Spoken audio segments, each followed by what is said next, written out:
Hi, Greg. I'm 17 years old, and from the time I was 14, I began to drink and use drugs pretty heavily.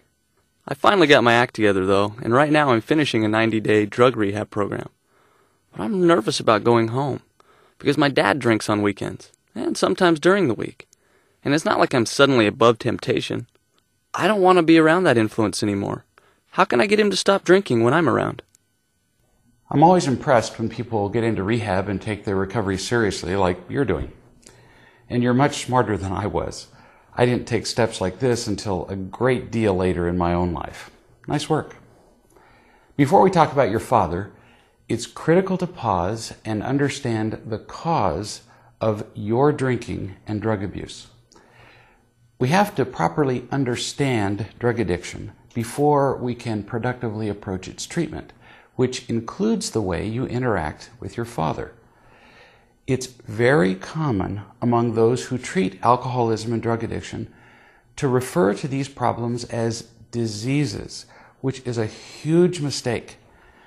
When you believe that your drug addiction is a disease, there's a tendency to believe that other people need to cater to you or change their behavior to take care of you in your disease. And that is not true.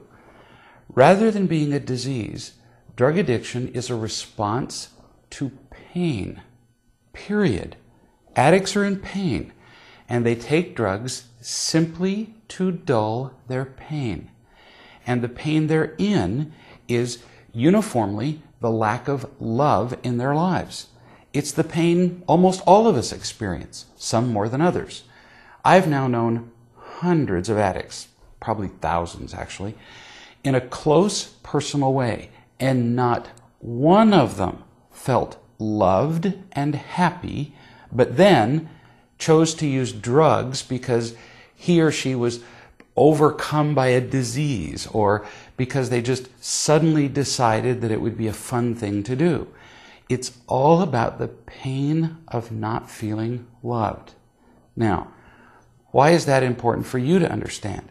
Because when you get out of drug rehab, you absolutely must understand that what will make more difference to your recovery than anything else is finding sources of real love. You need to find people that you can share your life with and who will accept and love you as you are. That is why 12-step meetings are often so helpful.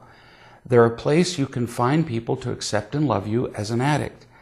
But I strongly suggest that in addition to those 12-step meetings, you learn more about real love and find more sources of unconditional acceptance. The more, the better.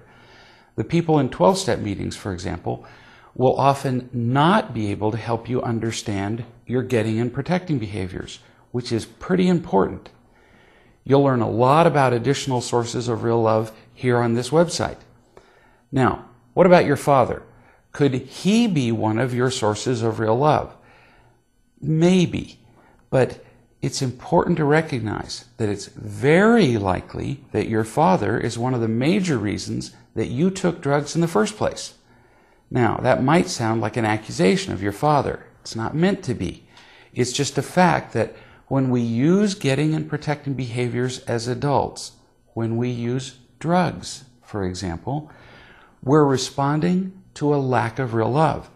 And at your age, it's a virtual certainty, it's a lock actually, that the cause of the lack of real love in your life is not your kindergarten teacher. It has to be your parents. There's no blaming intended here. It's just a description of the way things are. Remember, if your parents didn't give you the real love you needed, it could only be because they didn't get the real love they needed either. And we'll talk more about this in our next session.